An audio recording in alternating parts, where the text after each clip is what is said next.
Hello everyone, welcome back to my channel. आज बात करने वाले हैं आर एग्ज़ाम के बारे में। जो प्री का एग्ज़ाम 2023 में कैंसिल हो गया था, उसी का प्रश्न पत्र सामान्य हिंदी में लेके आई हूँ। इसको व्याख्या सहित अच्छे से हल करेंगे, देखेंगे किस हिसाब से एग्जामिनर क्वेश्चंस पूछ रहा है और किस हिसाब से हमें उसकी तैयारी करनी चाहिए।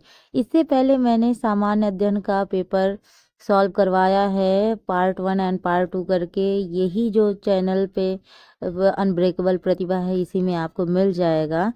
आप उसको ज़रूर देखिएगा, आपको थोड़ा नॉलेज भी मिलेगा किस हिसाब से क्वेश्चन पूछा जा रहा है। और ये भी रहेगा कि कभी कभी क्वेश्चंस रिपीट भी होते हैं, तो आपको थोड़ा सा मालूम होना चाहिए। चलिए सॉल्व करते हैं पेपर हिंदी का।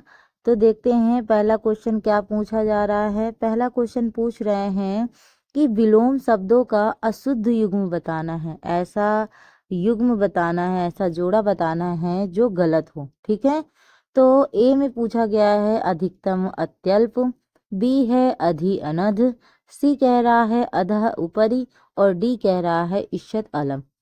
हमें बताना है कि इनमें से अशुद्ध वर्ड कौन सा है, अशुद्ध जोड़ा कौन सा है जो गलत जोड़ा हो।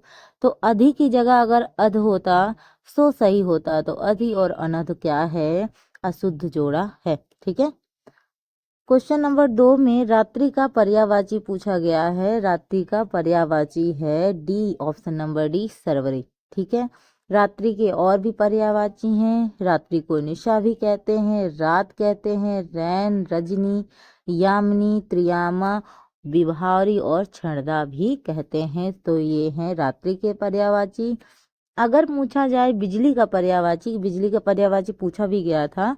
बिजली के और भी पर्यायवाची आपको मालूम होने चाहिए। सौदामिनी, क्षण प्रभा, चपला, चंचला, दामिनी, तड़ित और विद्युत। ठीक है, अब जैसे दामिनी है, तड़ित है, विद्युत है, इससे थोड़ा सा समझ में आ जाता कि हाँ ये बिजली के हो सकते हैं। अब जैसे सौदामिनी दे दे, क्षण प्रभा, चपला, चंचला, ये थोड़ा सा कठिन हो जाता है, तो इसको नोट डाउन कर लीजिएगा। नेक्स्ट है क्वेश्चन नंबर 3 में पूछा गया कि बरसता बिल्कुल ना होने को अभिव्यक्त करने वाला एक शब्द बताना है। है ऑप्शन नंबर बी, अनावृष्टि। बरसता यानी बारिश बिल्कुल ना होने को जो अभिव्यक्त करता है वो है अनावृष्टि। वृष्टि मतलब वर्षा, अना मतलब जहाँ वर्षा ना हो रही हो। ठीक, क्वेश्चन नंबर 4 क्या है, अवसाद का विलोम क्या है। विलोम शब्द ऐसे होते हैं जो मतलब, अब मान लो अवसाद का जस्ट अपोजिट क्या हो सकता है, उल्लास, है ना। तो अपोजिट वर्ड जो होते हैं वो होता है विलोम शब्द। यानी आदर का जस्ट अपोजिट क्या होगा, अनादर। उदास का जस्ट अपोजिट उदास है, और कोई प्रफुल्ल है यानी कोई खुशी है ना। जैसे दुख का सुख, ये क्या है, सब विलोम शब्द है। यानी एक दूसरे के जस्ट अपोजिट को क्या बोलते हैं, विलोम शब्द बोलते हैं। क्वेश्चन नंबर 5 है, जो किसी कार्य के संपादन में मनोयोग पूर्वक लगा हो, यानी जो किसी काम को करने में मन से लगा हो, अच्छे से लगा हो, उसके लिए एक शब्द होगा दक्षित। क्या होगा, ऑप्शन नंबर डी, दक्षित। और भी शब्द हैं, जैसे मान लो जिसकी विवेक बुद्धि स्थिर हो उसको स्थित प्रज्ञ कहेंगे। वह जिसकी प्रतिज्ञा दृढ़ हो उसको बोलेंगे दृढ़ प्रतिज्ञ। जो धर्माचरण करता है उसको बोलते हैं धर्मात्मा। ठीक है, चलिए बात करते हैं क्वेश्चन नंबर 6 की। 6 में पूछा गया क्वाथ शब्द का तद्भव है। तद्भव तत्सम किसको बोलते हैं, आप तत्सम से इतना समझ लीजिएगा, संस्कृत के ही रूप एक तरह से तत्सम कहलाते हैं, और जो हम बोलचाल की भाषा में वर्ड्स निकालते हैं वो हमारे क्या कहलाते हैं, तद्भव कहलाते हैं। ठीक है, तो क्वाथ शब्द का तद्भव क्या होगा, यानी क्वाथ शब्द क्या है, तत्सम है, तो इसका तद्भव होगा काढ़ा। क्या होगा, काढ़ा। और भी तद्भव तत्सम दे रखे हैं, ये इधर है तद्भव और इधर है तत्सम। जैसे कांच का कांच, मात्रा लगी है। ठीक है, काठ का काष्ठ होगा, कांटा का होगा कंटक, कौड़ी का होगा कपर्दिका, और कोदो को होगा कोद्रव। ठीक है, क्वेश्चन नंबर 7 में भी तत्सम तद्भव ही दे रखा है, मतलब आपको मिलान करना है। ठीक है, ये इधर के हैं आपके तद्भव और इधर दे रखे हैं तत्सम। ठीक है, आपको बताना है पत्थर को तत्सम में प्रस्तर कहते हैं, भौजाई को भातृजाया कहते हैं, सुहाग को कहते हैं सौभाग्य, और धुआं को कहते हैं धूम। सो इस हिसाब से होना चाहिए ऑप्शन नंबर बी राइट। ठीक है, नेक्स्ट में दिया हुआ है कि कुछ शब्दों को देखिए और बताइए कि क्या दोनों सही हैं या दोनों गलत हैं। ए पूछा है कि संस्कृत और प्राकृत से विकृत होकर हिंदी में आने वाले शब्द क्या कहलाते हैं, तद्भव कहलाते हैं। और बी कह रहा है कि तद्भव शब्द संस्कृत से उत्पन्न है। ठीक है, सो हमें बताना है कि दोनों सही हैं या दोनों गलत हैं। ठीक है, सो इस हिसाब से option number D is right, यानी ए और बी दोनों सही। यानी संस्कृत और प्राकृत से विकृत होकर हिंदी में आने वाले शब्द क्या कहलाते हैं, तद्भव कहलाते हैं। और तद्भव शब्द संस्कृत से ही उत्पन्न हुए हैं। ये दोनों कथन सही हैं। क्वेश्चन नंबर 9 क्या कह रहा है कि विशेषण के संदर्भ में आपको अशुद्ध शब्द बताना है। अब यहाँ पे हमारा दिक्कत यही हो जाता है कि हम शुद्ध और शुद्ध में कंफ्यूज हो जाते हैं। इतना ही क्वेश्चन पढ़ा कि हम ढूंढने लगते हैं कि सही कथन क्या है। यहीं पे हमसे गलती हो जाती है। जैसे नहीं वाले वर्ड होते हैं ना, उन पे थोड़ा सा ज़्यादा फोकस करने चाहिए कि कंफ्यूज करने के चक्कर में ऐसे शब्द ऐसे क्वेश्चन ज़्यादा पूछे जाते हैं अशुद्ध वाले। ठीक है, तो ये चार ऑप्शन है ए बी सी डी। ए में क्या कहा गया है कि यह सर्वनाम की विशेषता बताता है। बी कह रहा है कि यह संज्ञा की विशेषता बताता है। सी कह रहा है कि यह संज्ञा के लिंग अनुसार सदैव परिवर्तित होता है। और डी कह रहे हैं कि यह संज्ञा की व्याप्ति मर्यादित करता है। तो आपको बताना है कि विशेषण के बारे में जो कथन दिए गए हैं इनमें से कौन सा गलत है। सो गलत है, यह संज्ञा के लिंग अनुसार सदैव परिवर्तित होता है। ये कथन आप तभी बता सकते हैं जब आपको विशेषण की परिभाषा पता हो। तो विशेषण की परिभाषा क्या है, यानी जो संज्ञा और सर्वनाम की विशेषता बताता हो। किसकी विशेषता बताता हो, संज्ञा और सर्वनाम की जो विशेषता बताता हो उसको क्या बोलते हैं, विशेषण बोलते हैं। तो आपको विशेषण की परिभाषा भी पता होनी चाहिए, तभी आप एलिमिनेट कर सकते हैं। Option number C is right. ठीक है, नेक्स्ट है क्वेश्चन नंबर 10 पूछा गया भीतर शब्द का तत्सम क्या होगा। यानी भीतर होगा तद्भव, तो भीतर का तत्सम क्या होगा, अभ्यंतर। क्या है, अभ्यंतर। ये भीतर का तत्सम है। क्वेश्चन नंबर 11 है कि विशेषण की विशेषता बताने वाले शब्द को क्या कहते हैं। अभी तक हमने ये पूछा है, अभी तक हमने ये जाना था कि विशेषण किसको कहते हैं। तो हमने बताया ही कि जो संज्ञा और सर्वनाम की विशेषता बताते हैं उसको क्या बोलते हैं, विशेषण बोलते हैं। लेकिन विशेषण की भी जो विशेषता बताएं उसको बोलते हैं प्रविशेषण। क्या कहते हैं, प्रविशेषण। Option number A is right. Question number 12 क्या कह रहे हैं कि तत्सम तत्भव का कौन सा युग्म त्रुटिपूर्ण है। देखिए यहाँ भी, वहाँ अशुद्ध दिया था, यहाँ त्रुटिपूर्ण दिया हुआ है। तो आपको बताना है गलत युग्म यानी गलत जोड़ा कौन सा है। ये चार ऑप्शन है। पहले में ए में पूछा गया है वचन वैन, बी है गंभीर गहरा, सी है पुराण पुराना, और डी है कपाट कपड़ा। सॉरी, कपाट कपड़ा। सो कपाट की जगह अगर करपट होता तो सही होता। इस हिसाब से option number D is wrong. ठीक है, यानी जो रॉन्ग है वही राइट है। यहाँ यही है। क्वेश्चन नंबर 13 है, क्या है, कौन सा युग्म विपरीतार्थक नहीं है, यानी एक दूसरे के अपोजिट नहीं है। को ये चार ऑप्शन जो दे रखे हैं इनमें से आपको बताना है कौन एक दूसरे के अपोजिट नहीं है, वो एक शब्द कौन सा है। सो पहले में है कोमल मृदुल, बी कह रहा है तरल ठोस, सी कह रहे हैं कर्कश मधुर, और डी कह रहे हैं कठिन सरल। सो इस हिसाब से देखो तो तरल और ठोस जस्ट अपोजिट है ना, तरल और ठोस। सी कर्कश मधुर, ठीक। डी कठिन सरल जस्ट अपोजिट है। लेकिन जो कोमल और मृदुल है ये सिमिलर है, यानी सेम है। कोमल उसी को बोलते हैं, मृदुल भी उसी को बोलते हैं। ठीक, तो option number A is right. Next question की बात करते हैं। क्वेश्चन नंबर 14 क्या कह रहा है, मच्छिका किसका तत्सम है। यानी अगर मच्छिका तत्सम है तो इसका तद्भव क्या होगा, मक्खी सॉरी, मक्खी है ना। हम लोग ऐसे नॉर्मल बोलचाल में बोल देते हैं, क्या बोलते हैं, मक्खी। और भी कुछ तत्सम तद्भव हैं, यानी तत्सम मत्स्य को तद्भव मछली, मृतिका का मिट्टी, मशक का मच्छर, और मृषण का मक्खन, है ना। इधर ये जो लिखे हैं ये हैं तत्सम, इधर वाले हैं तद्भव। ठीक। क्वेश्चन नंबर 15 क्या कह रहा है कि वह खंभा गिर जाएगा। पूछा गया है वह खंभा गिर जाएगा में कौन सा विशेषण होगा। कौन सा विशेषण होगा, निश्चयवाचक सार्वनामिक विशेषण। ठीक है, निश्चयवाचक सार्वनामिक विशेषण। क्वेश्चन नंबर 16 कह रहे हैं कि व्याकरण का ज्ञान रखने वाले व्यक्ति को क्या कहते हैं। जो व्याकरण का ज्ञान रखते हैं उनके लिए जो एक शब्द होना चाहिए वो है ऑप्शन नंबर बी, व्याकरण। क्या कहते हैं, व्याकरण कहते हैं। क्वेश्चन नंबर 17 क्या कह रहा है, प्रत्यक्ष का जस्ट उल्टा क्या होगा, विलोम क्या होगा। प्रत्यक्ष का होगा परोक्ष, है ना। वैसे सम्मुख का होगा विमुख, वैसे। ठीक।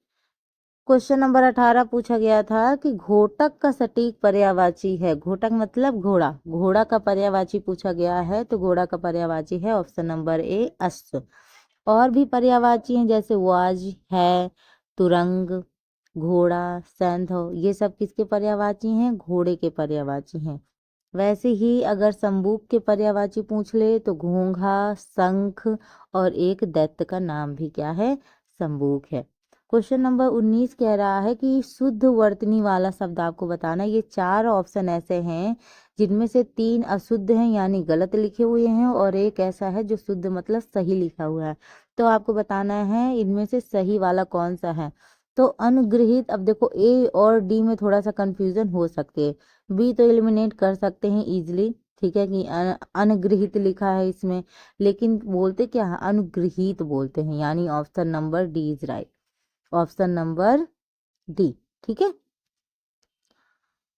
नेक्स्ट है क्वेश्चन नंबर 20 में पूछा गया है समास शब्द का विलोम क्या होगा। समास का विलोम होगा ऑप्शन नंबर ए, व्यास। समास का विलोम क्या होगा, व्यास होगा।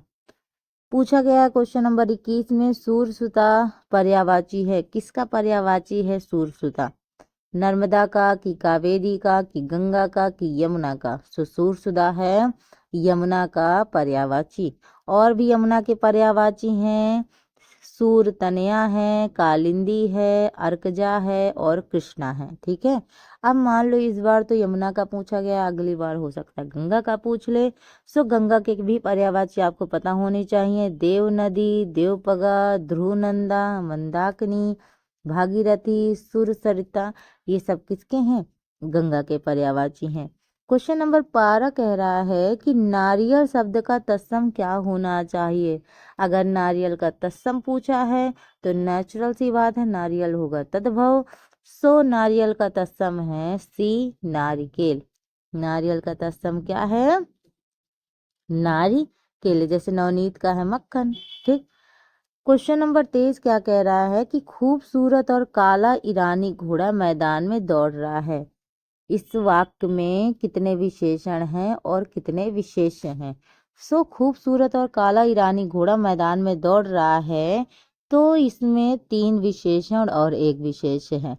3 विशेषण कौन कौन से हैं, खूबसूरत, काला और ईरानी। और विशेष्य क्या है, घोड़ा। विशेष्य क्या है, घोड़ा। तो इस हिसाब से 3 विशेषण और 1 विशेष। और ठीक। क्वेश्चन नंबर 24 यानी 24 कह रहे हैं कि शुद्ध शब्द आपको बताना। इससे पहले हमने अनुग्रहित देखा था ना। अभी हमको यहाँ पे भी बताना है कि ये 4 ऑप्शन में से, ठीक है, 3 अशुद्ध हैं और 1 शुद्ध है। तो हमें बताना है शुद्ध वर्ड कौन सा है। तो शुद्ध है ऑप्शन नंबर बी, महात्म। क्या है, महात्म है, option number B is right. Question number 25 में पूछा गया है कि मृषण का विलोम क्या होगा। मृषण का विलोम होगा रुच। क्या होगा, रुच। ठीक है। क्वेश्चन नंबर 26 क्या है कि अशुद्ध विलोम युग्म का चयन कीजिए। अशुद्ध क्या वर्ड है, ऐहिक और लौकिक। ठीक है। ऐहिक का पारलौकिक होता है और लौकिक का अलौकिक होता है। ठीक है, याद रखिएगा। नेक्स्ट क्वेश्चन नंबर है 27 क्या कह रहा है, परित्यक्ता शब्द का प्रयोग होता है, किसके लिए होता है। वह स्त्री, ठीक है, जिसके पति ने उसे छोड़ दिया हो, यानी उस स्त्री के लिए जो पति के द्वारा छोड़ी गई हो, यानी उसके पति ने उसको छोड़ दिया हो, उस स्त्री को बोलते हैं परित्यक्ता। ठीक है, याद रखिएगा। Option number C. और भी कुछ सब हैं वाक्य। वह स्त्री जिसके पुत्र पुत्री और पति हों उसको बोलते हैं पुरंधी। वह स्त्री जो पर पुरुष से प्रेम करती है, पर पुरुष मतलब दूसरे पुरुष से, दूसरे पर्सन से, मेल से, ठीक है, उसको बोलते हैं परकीया। जिसका पति मर गया हो मतलब जीवित ना हो उसको बोलते हैं विधवा। और ये वर्ड बहुत खराब वर्ड है विधवा, इसके लिए भी कुछ अलग शब्द होना चाहिए, है ना। मतलब जिसकी डेथ हो गई उसको विधवा बोलना थोड़ा सा गलत शब्द देखने में ही लग रहा है। 28 क्या कह रहा है, ये मेरा खुद का मानना है बाकी नहीं। युद्ध लड़ने की उत्सुकता के भाव अव्यक्त करने के लिए प्रयुक्त होने वाला एक शब्द क्या होगा। युद्ध लड़ने की जिसके अंदर बड़ी उत्सुकता हो, बड़ी बेचैनी हो, उस उसके लिए एक शब्द होगा युयुत्सा। क्या होगा, युयुत्सा। जिसको युद्ध करने की बड़ी इच्छा हो। आजकल के जमाने में किसको युद्ध करने की बड़ी इच्छा है, मुझे लग रहा है हर किसी को है, सब युद्ध करने को तैयार है। युद्ध करने की प्रबल इच्छा रख करने वाला युत्सु। कुछ जानने या ज्ञान प्राप्त करने की चाह, जिसके अंदर हो जिज्ञासा। आजकल सारे जो यंग जनरेशन है उनको कुछ ना कुछ जानने की जिज्ञासा बनी रहती है। जिसे जानना आवश्यक हो उसको बोलते हैं गे। और पति पत्नी का जोड़ा हम कहते हैं ना दंपत्ति, क्या कहते हैं, दंपत्ति। 29 है विशेषण के द्वारा जिस संज्ञा की व्याप्ति निर्धारित होती है उसको क्या कहा जाता है। उसको कहा जाता है विशेष। ऑप्शन नंबर डी, ठीक है, उसको कहा जाता है विशेष। हमने विशेषण की परिभाषा तो जान ली, अव्यय की भी जान लेते हैं। जिन शब्दों के रूप में लिंग वचन कारक आदि के कारण कोई परिवर्तन या विकार ना हो उसे बोलते हैं अव्यय। क्या बोलते हैं, अव्यय। क्वेश्चन नंबर 30 कह रहा है हरितिकी का तद्भव शब्द है। हरितिकी का तद्भव है ए हरण। क्या है, हरण, ठीक है। नेक्स्ट है, इनमें से कुछ और भी शब्द हैं तत्सम तद्भव। हरा का तत्सम, हरा का तत्सम क्या होगा, हरित। हार का तत्सम हार। हल्दी का होगा हरिद्रा और हीरा का होगा हीरक, याद रखिएगा। नेक्स्ट क्वेश्चन की बात करते हैं। क्वेश्चन नंबर 31 क्या कह रहा है, अहि का पर्यायवाची है सर्प को बोलते हैं। ये क्या बोलते हैं, सर्प को बोलते हैं अहि। और भी सर्प के पर्यायवाची हैं भुजंग, ब्याल, उरंग, नाग, पतंग, विषधर। ये सब किसके पर्यायवाची हैं, ये सब सर्प के पर्यायवाची हैं। अगर पूछा जाए कान के पर्यायवाची जिनसे आप सुनते हैं उसको बोलते हैं कर्ण, श्रवण, श्रुति और श्रुतिपट। ये किसके पर्यायवाची हैं, कान के पर्यायवाची हैं। और ये सोना सोना मुखड़ा जो है आपका, ये मुख के पर्यायवाची आपके होंगे शक्ल, चेहरा, मुखड़ा और सूरत, ये सब इसके पर्यायवाची हैं। पृथ्वी बहुत इंपॉर्टेंट है, जिस पे हम खड़े हैं उसको बोलते हैं इला, भू, भूमि, अचला, वसुधा, वसुंधरा, मेदिनी, अवनी, जगती। ये सब किसके पर्यायवाची हैं, पृथ्वी के पर्यायवाची हैं। तो पृथ्वी के पर्यायवाची है इंपॉर्टेंट, तो इसको नोट डाउन कर लीजिएगा। क्वेश्चन नंबर नेक्स्ट है, क्वेश्चन नंबर नेक्स्ट पूछा जा रहा 32 प्रशंसा का पर्यायवाची क्या होगा, श्लाघा, ठीक है। प्रशंसा का पर्यायवाची सराहना भी कह सकते हैं, किसी की प्रशंसा करना, किसी की बड़ाई करना, तारीफ करना, उनके गुणगान गाना, वो सब क्या है, प्रशंसा करना है। चोर का है कुंभिल, तस्कर, मोसक, दस्यु, रजनीचर, साहसिक, खनक। ये सब किसके पर्यायवाची हैं, चोर के पर्यायवाची हैं। अगर पूछा जाए अग्नि के पर्यायवाची तो कृषाणु, आग, पावक, अनल, वही और हुतासन किसके पर्यायवाची हैं, अग्नि के पर्यायवाची हैं। अगर पूछा जाए क्रोध के पर्यायवाची बताइए तो अमर्ष, ये वैसे क्रोध है इंपॉर्टेंट, कोप, रोष, गुस्सा, आक्रोश। अब देखो गुस्सा, आक्रोश और ये सब तो चलो ठीक है समझ में आ जाता है कि भाई क्रोध के पर्यायवाची, लेकिन अमर्ष, कोप और रोष ये थोड़ा सा कम समझ में आते, तो ऐसे वाले पूछे जा सकते हैं। क्वेश्चन नंबर 33 मूक का विलोम पूछा जा रहा है। मूक का विलोम क्या होगा, है ना, बोलते हैं मूक होए वाचाल पंखु चढ़े गिर, है ना रामायण में पंक्ति।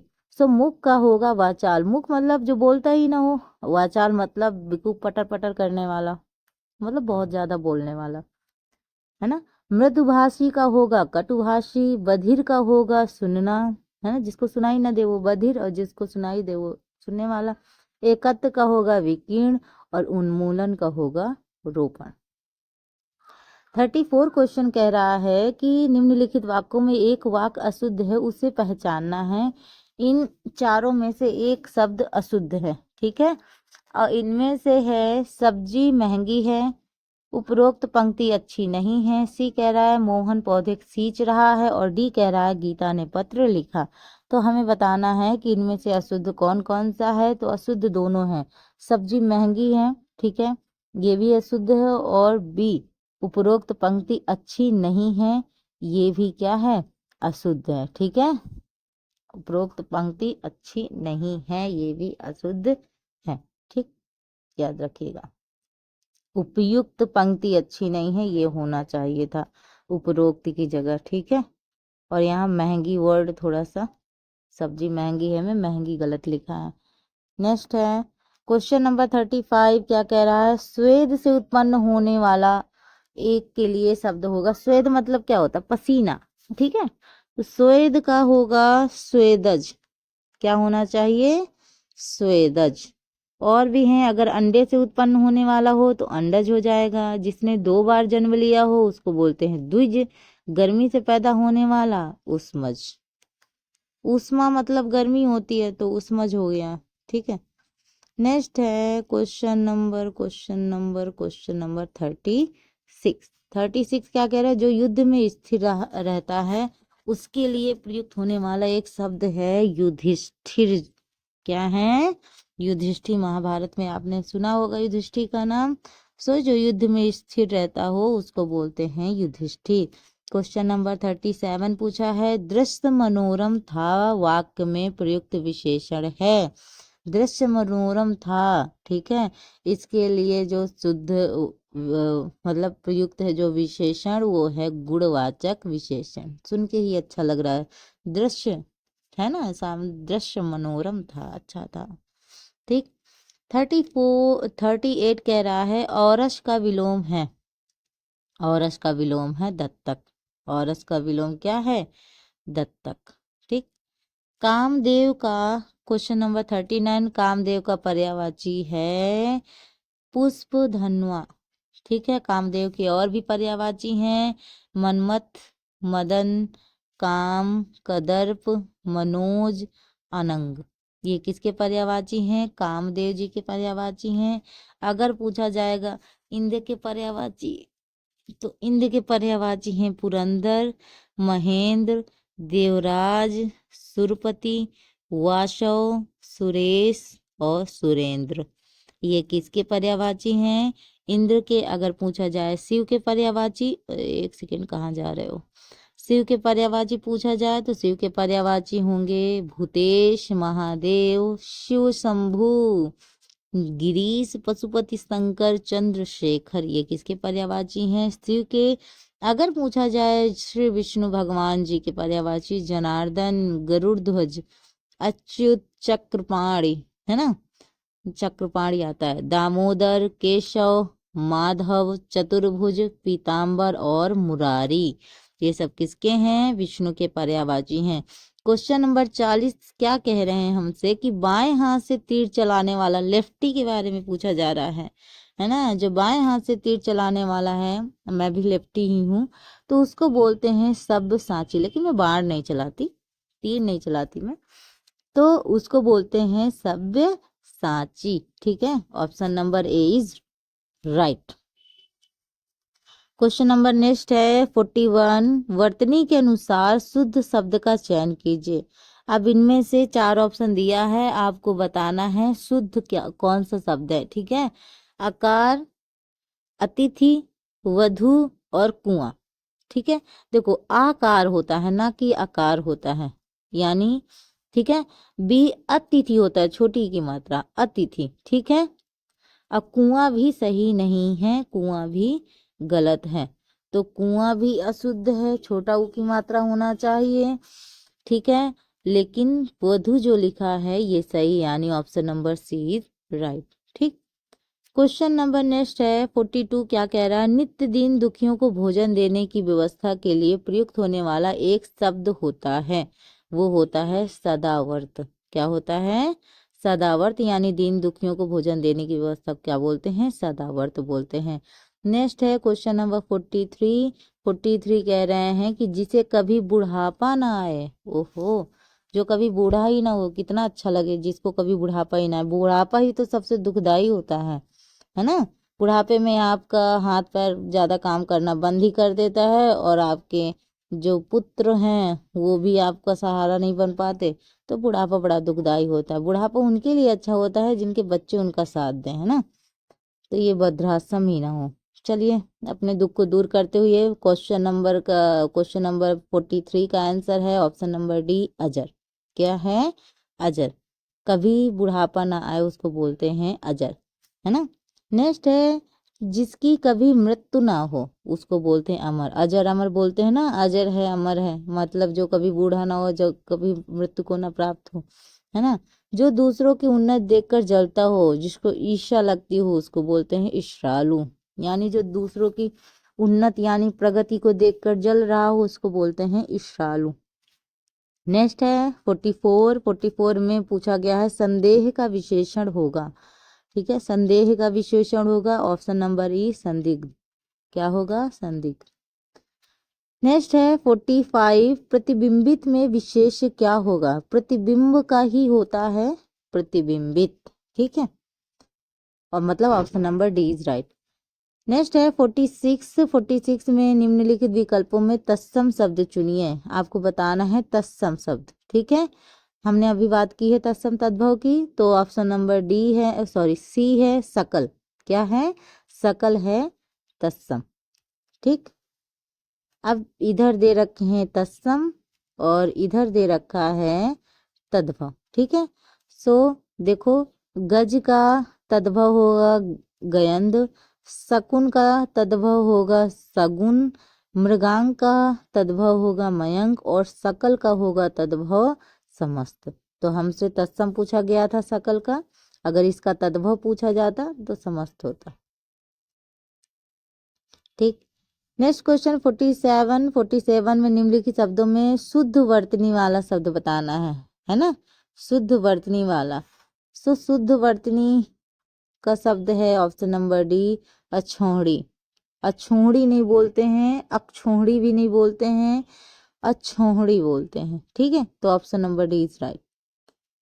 नेक्स्ट है क्वेश्चन नंबर 48। 48 में कह रहे हैं कि निम्नलिखित वाक्यों में से शुद्ध वाक्य बताइए। ए कह रहा है कि कुछ लोग मिष्ठान के प्रिय होते हैं। बी कह रहा है महारानी लक्ष्मीबाई महाराज गंगाधर राव की महिषी थी। ऑप्शन नंबर सी कह रहे हैं कि व्यवसाय के लिए मुझे आपकी सहायता उपेक्षित है। ऑप्शन नंबर डी कह रहे हैं वे ग्राम जनता को जगाने के लिए प्रयासरत है। सो शुद्ध होना चाहिए ऑप्शन नंबर बी, यानी महारानी लक्ष्मीबाई महाराज गंगाधर राव की महिषी थी। ठीक है, ये होना चाहिए शुद्ध। ठीक। इस हिसाब से जो पहला वाला दे रखा था कि कुछ लोगों को मिष्ठान प्रिय होता है, मिष्ठान लिखा था। ठीक है, मिष्ठान प्रिय होता है। क्या प्रिय होता है? मिष्ठान।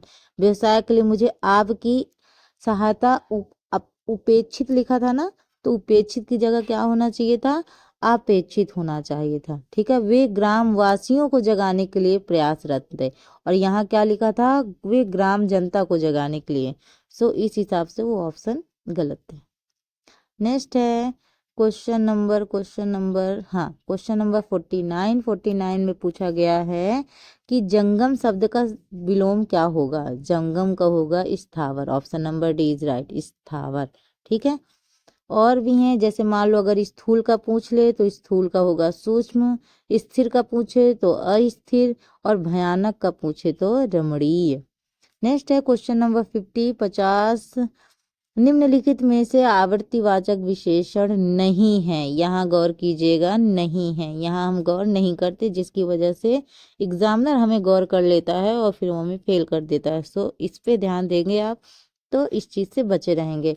सो इसका होगा आवर्तीवाचक जिसकी बार बार आवृत्ति हुई हो। ठीक है, अच्छा नहीं है, नहीं है। देखो आवृत्ति मतलब बार बार आवृत्ति हुई है, तिगुना, है ना। चौगुना, इसकी भी आवृत्ति हुई है दुना, लेकिन सब कुछ की आवृत्ति बार बार नहीं हुई है, तो option number B is right. ठीक है।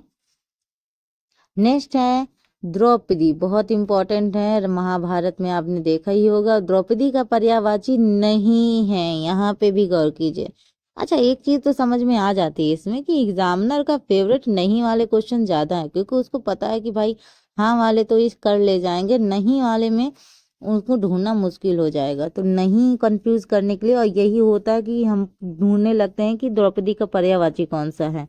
इसमें पूछा गया द्रौपदी का पर्यायवाची नहीं है, और ज्यादातर लोग पांचाल हाँ में लगा देते हैं, क्योंकि उनको लगता है ना कि पांच पांडव थे ना, तो उस हिसाब से उनको लगता है कि हाँ द्रौपदी का हो सकता है नाम पांचाल हो, तो पांचाल गलत है। ठीक है। द्रौपदी के जो पर्यायवाची शब्द हैं वो हैं, ठीक है, वो कौन कौन से हैं? सरंधी, कृष्णा, याज्ञसेनी, कृष्णा कई बार पूछ लिया जाता है, कृष्णा हमने यमुना का भी पढ़ा था, द्रुपद, सुधा। ठीक है, याद रखिएगा। नेक्स्ट है क्वेश्चन नंबर 52। 52 में पूछा गया है अवनी का सही पर्यायवाची है, अवनी का सही पर्यायवाची है अचला। क्या है? अचला है अवनी का सही पर्यायवाची। ठीक है। और भी पर्यायवाची हैं, इला है, उर्वी है, मही है, मेदिनी, रसा, वसुमती और क्षिति। ये किसके पर्यायवाची हैं? अवनी के पर्यायवाची हैं। समुद्र के पर्यायवाची पूछा जा सकता है, उदधि, जलधि, सिंधु, रत्नाकर, वारिधि, अर्णव, जलधाम, वारिश, परावार और अवधि। ठीक, ये किसके हैं? समुद्र के हैं। अगर पूछे अंबर मतलब आकाश के पर्यायवाची पूछे, अर्श, व्योम, शून्य, अभ्र, फलक, नभ, अंतरिक्ष, ये सब किसके हैं? अंबर के पर्यायवाची हैं। अचल का पूछे तो शैल, नग, धूसर, महीधर, नगपति, शिखर, तुंग, धरणीधर, पर्वत और पहाड़, ये किसके हैं? अचल के पर्यायवाची। यहाँ थोड़ा सा मिसप्रिंट हुआ है। 53 क्वेश्चन क्या पूछा जाए? विद्युत का पर्यायवाची अभी हमने पढ़ा था ना, दामिनी, सौदामिनी वगैरह, ये सब विद्युत के पर्यायवाची हैं, बिजली के पर्यायवाची हैं। ठीक है, रात्रि का हम देख ही चुके थे। चलिए बात करते हैं नेक्स्ट क्वेश्चन के बारे में। नेक्स्ट क्वेश्चन है 54। 54 में कहा जा रहा है कि कौन सा तत्सम तद्भव युग्म त्रुटिपूर्ण है, यानी गलत पूछा जा रहा है। तो पहला ऑप्शन क्या कह रहा है? करकट केकड़ा, जगजाल जंजाल, पिप्पल पीपल और फुल फुड़िया। ऑप्शन नंबर डी त्रुटिपूर्ण है, फुल और फुड़िया ये त्रुटिपूर्ण है, बाकी सब सही है। ठीक, देखिए, फुल का फूल होना चाहिए, जगजाल का जंजाल, करकट का केकड़ा, पिप्पल का पीपल, वो सब तो सही थे। 55 है। 55 में क्या कहा जा रहा है? एक तरफ दिया है विशेषण, एक तरफ दिया है विशेष। ठीक है, अब हमें मिलान करना है। अब देखो मिलान में हमने क्या किया, ऐतिहासिक घटना होती है ना, ऐतिहासिक घटना विदुषी महिला की ही होगी। ठीक है, और क्या हो सकता है? रोचक पुस्तक होगी और महती होगी कथा। ठीक है, तो इस हिसाब से होना चाहिए option number D is right, option number D is right. ठीक है, नेक्स्ट है क्वेश्चन नंबर 56। ठीक, 56 है उच्चिष्ट शब्द का विपरार्थक शब्द क्या होगा? अनुचिष्ट। ठीक, बड़े डिफिकल्ट वर्ड होते हैं, बोलने में भी नहीं बोले जाते। भक्ष्य का अभक्ष्य, खाद्य का अखाद्य, भुक्त का अभुक्त। ठीक, क्वेश्चन नंबर 57 कह रहे हैं, 57 में क्या कह रहे हैं देखिए जरा। 57 पूछा जा रहा है कि निम्नलिखित वाक्यों को ध्यानपूर्वक पढ़कर दिए गए कुट के अनुसार उत्तर देना है। क्या उत्तर देना है? हमें क्या बताना है? पहला क्या है कि संजीव की मिठाई और पापड़ खाए, संजीव ने मिठाई और पापड़ खाए। बी कह रहा है सीतांशु ने दूध और रोटी खिलाई। और क्या है? Next next next next next C कह रहा है कि श्याम ने बैल और घोड़ा मोल लिए। और डी कह रहा है तुमने रुपए दिया। तो इनमें से बताने हैं कितने अशुद्ध हैं कितने शुद्ध हैं, हमें ये बताना है। तो ए बी सी शुद्ध हैं, लेकिन डी क्या है? अशुद्ध वर्ण, यानी तुमने रुपए दिया ये क्या है? अशुद्ध। बाकी शुद्ध है। यानी देखिए हम दिखाते हैं। ऑप्शन नंबर ए, संजीव ने मिठाई और पापड़ खाई, ये भी शुद्ध है। सितांशु ने दूध और रोटी खिलाई, ये भी शुद्ध है। ठीक है। और इधर श्याम ने बैल और घोड़ा मोड़ लिए, ये भी शुद्ध है। लेकिन तुमने रुपए दिया, ये क्या है? अशुद्ध है। ठीक है। तुमने रुपए दिए होना चाहिए, ना कि दिया। ठीक। क्वेश्चन नंबर 58 कह रहा है आपको चाहिए था कि आप रोगी को देखें, क्या ये शुद्ध है? इसका शुद्ध बताओ। आपको चाहिए था कि आप रोगी को देखाएं, इस वाक्य का शुद्ध बताना है आपको। मतलब ये अशुद्ध होगा तभी तो हमको शुद्ध बताना है। तो शुद्ध क्या है? आपको चाहिए था कि आप रोगी को देख आते, ना कि आए। ठीक है। क्या लिखा है? आपको चाहिए था कि आप रोगी को देख आते, यानी option number C is right. ठीक। नेक्स्ट है क्वेश्चन नंबर 59। ये कौन सा युग्म सुमेलित नहीं है? नहीं में गौर कीजिएगा। नहीं नहीं नहीं नहीं, काफी गौर कर लिया। तो पूछा है, एक तरफ दिया है शब्द, एक तरफ दिया है पर्याय उसका। ठीक है। तो नहीं है खर का गर्दभ, आंख का लोचन होता है, इंद्र को पुरंदर कहते हैं और गंगा को मृगांग नहीं कहते, यानी option number D is right. जो रॉन्ग पूछा है वही हमारा राइट होगा, तो ऑप्शन नंबर डी। ठीक है। लास्ट क्वेश्चन है आपका। ठीक है। लास्ट क्वेश्चन पूछा है क्वेश्चन नंबर 60। अप्रत्याशित शब्द के लिए कौन सा वाक्य उपयुक्त है? जिसकी आशा ना की गई हो, जिसकी क्या ना की गई हो? आशा ना की गई हो, उसको बोलते हैं अप्रत्याशित। ठीक है। सो और भी कुछ शब्द हैं, देख लेते हैं। ठीक है। जिसकी आशा की गई हो उसको बोलते हैं आशातीत, जिसकी संभावना हो उसको बोलते हैं संभावित, जो अवश्य होने वाला हो असंभावी। सो भाई इसका पेपर भाई आरो आरो का तो अवश्य होने वाला है, तो असंभावी। सो आज का रहा ये पेपर। आई होप आपको ये पेपर समझ में आया होगा कि कैसे क्वेश्चंस करने हैं, कैसे क्या पेपर आया हुआ है। सो मेरी जो वीडियोस पड़ी हुई हैं ऐप पे उसको ज़रूर देखिएगा, इससे आपको थोड़ा नॉलेज मिलेगी। और अगर आपको ये वीडियो अच्छा लगे तो मुझे सपोर्ट कीजिए, ज़्यादा से ज़्यादा लोगों को शेयर कीजिए, लाइक कीजिए और सब्सक्राइब कीजिए। अपने फीडबैक ज़रूर दीजिए कमेंट्स में। सो चलिए मिलते हैं अगले पेपर के साथ। तब तक के लिए tata bye bye and thank you for watching.